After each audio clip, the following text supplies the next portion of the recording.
Normally मन की complexity को सिंप्लीफाई करने के लिए उसे दो भागों में बांटा जाता है, यानी कॉन्शियस और सबकॉन्शियस। कॉन्शियस वो जिसके बारे में आप अवेयर होते हो, जैसे आपके ख्याल, और सबकॉन्शियस वो जिसके बारे में आप बस एक हद तक ही अवेयर होते हो, जैसे आपकी हैबिट्स या फिर ताज़ी मेमोरीज। लेकिन जिसने भी मन को डीपली स्टडी करा है उसने ये बताया है कि हमारे मन में एक तीसरी जगह भी है जिसमें जिंदगी के पूरे इतिहास की मेमोरी है, और इस मन के बारे में हम बिल्कुल भी अवेयर नहीं होते।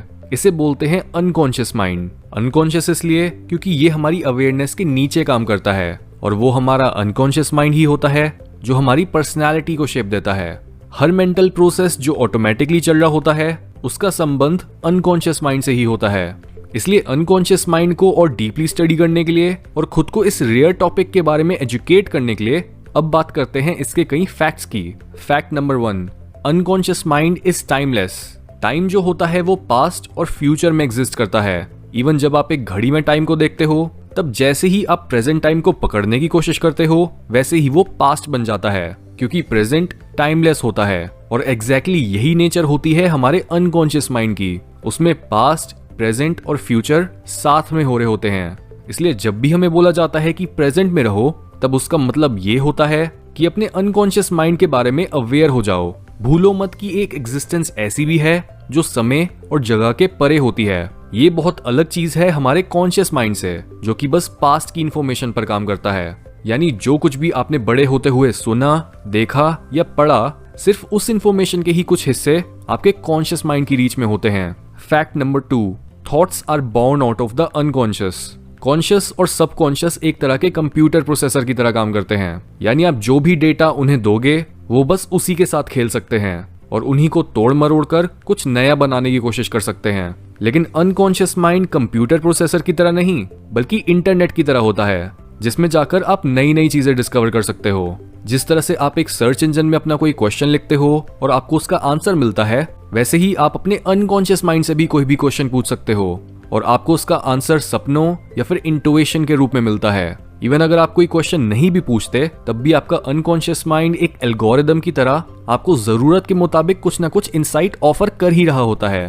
Fact number 3, unconscious mind creates dreams and psychedelic visions. अगर आप ऐसे इंसान हो जिसे बहुत विविड ड्रीम्स आते हैं या आपने कोई साइकेडेलिक मेडिसिन ट्राई करी हुई है तो आपको ये पता होगा कि कैसे आपका मन बहुत ही कलरफुल और अजीब विजन्स बनाने के कैपेबल होता है, और ये विजन्स नॉर्मल रियलिटी से भी ज्यादा रियल लगते हैं। ऐसा तब होता है जब हम अपनी ईगो से थोड़ी दूरी बना लेते हैं और अपने अनकॉन्शियस माइंड पर लगे ढक्कन को हटा देते हैं। लेकिन ये विजन्स कभी भी ज्यादा देर तक नहीं चल पाते, क्योंकि अनकॉन्शियस माइंड की खुद की कोई रोशनी यानी अवेयरनेस नहीं होती। वो प्योरली अंधेर नगरी है जिसमें सपनों के समय कॉन्शियस माइंड की मदद से थोड़ा उजाला हो पाता है, या फिर ट्रिप के समय साइकेडेलिक्स लेने से। जिस तरह से चांद की कोई अपनी रोशनी नहीं होती और उसकी खूबियां हमें बस तब दिखती हैं जब वो सूरज की रोशनी को रिफ्लेक्ट कर रहा होता है, वैसे ही अनकॉन्शियस माइंड की भी अपनी कोई लाइट नहीं होती और वो बिना कॉन्शियस अवेयरनेस या एक्सटर्नल सब्सटेंसेस के खुद को हमारे सामने नहीं ला सकता। लेकिन जिस तरह सुबह के समय सूरज की रोशनी ज्यादा होने से हमें चांद दिखना बंद हो जाता है, वैसे ही जिन लोगों की कॉन्शियसनेस बहुत बढ़ चुकी होती है उन्हें भी सपने आना बंद हो जाते हैं और उन्हें साइकेडेलिक्स लेने की भी कोई जरूरत नहीं पड़ती। जैसे सूरज की रोशनी अंधेरे को अपने आप में समा लेती है, वैसे ही एनलाइटेंड लोग अनकॉन्शियस को हमेशा ही अपनी अवेयरनेस में रख पाते हैं।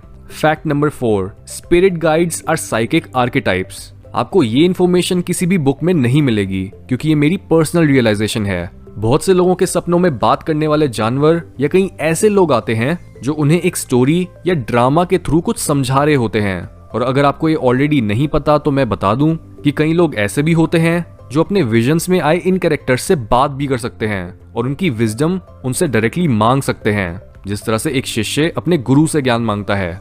यूजुअली लोग इन कैरेक्टर्स को स्पिरिट गाइड्स, स्पिरिट एनिमल्स या फिर पावर एनिमल्स बोलते हैं, क्योंकि ये ऐसे ही फील होते हैं जैसे ये आपके अंदर मौजूद किसी बहुत गहरे सोर्स से बाहर निकलकर आपसे बात कर रहे हों।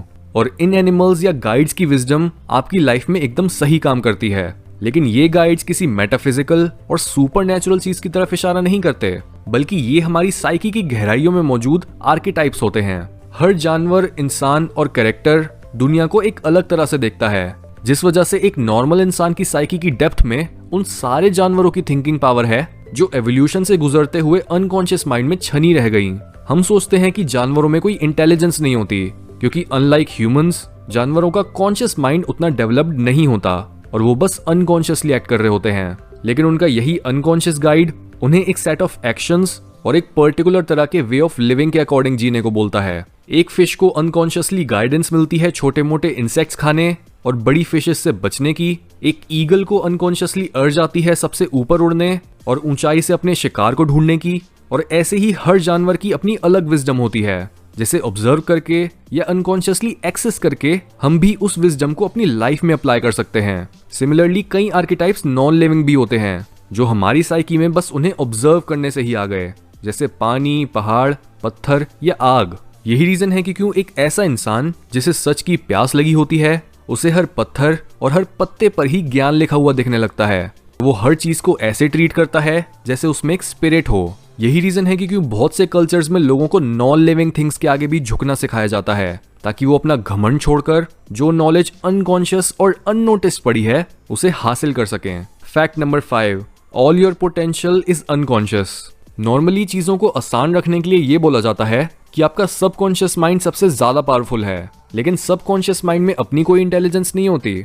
वो बस हमारी लर्न्ड हैबिट्स पर काम करता है और आप उसे जैसे मर्जी अपने फायदे के लिए ट्रेन कर सकते हो। असलियत में इंटेलिजेंस पैदा होती है अनकॉन्शियस माइंड के पेट से, और आप अपने अनकॉन्शियस माइंड को जरा सा भी बदल नहीं सकते। आप बस उसके बारे में अवेयर हो सकते हो और उसी से आपकी ग्रोथ हो जाती है। सेल्फ रियलाइजेशन का मतलब ही ये होता है कि आपने अपने अनकॉन्शियस माइंड के अंधेरे में रोशनी यानी अवेयरनेस का दिया जला दिया है, और अब आप उन बातों को भी क्लियरली देख और समझ पा रहे हो जो पहले आपकी समझ के परे थी। अनकॉन्शियस माइंड वो सोया हुआ राक्षस है जो एक खजाने की रक्षा कर रहा है। खजाना आपकी पोटेंशियल है, लेकिन मैं अनकॉन्शियस माइंड को एक राक्षस से इसलिए कंपेयर कर रहा हूँ क्योंकि आप बिना खुद की ईगो को मारे और अपने डरों को फेस करे अपनी गहराइयों में उतर ही नहीं सकते।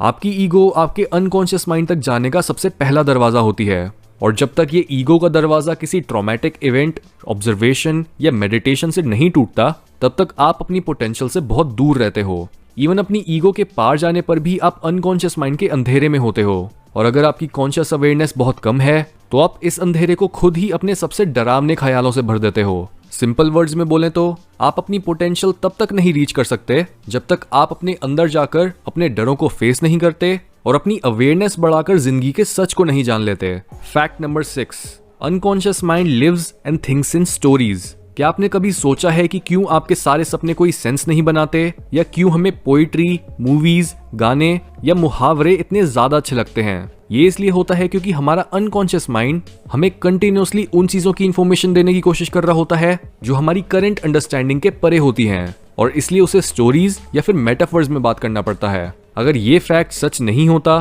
तो जब भी कोई लवर अपने प्यार से बोलता कि मैं तुम्हारे लिए चांद तारे तोड़ लाऊंगा, तो हमें ये नहीं समझ आता कि वो लवर एक्चुअल में ये बोलना चाहता है कि वो उस इंसान को इतना चाहता है कि वो नामुमकिन को भी मुमकिन बना सकता है, और अपने प्यार को साबित करने के लिए अपनी जान भी दांव पर लगा सकता है।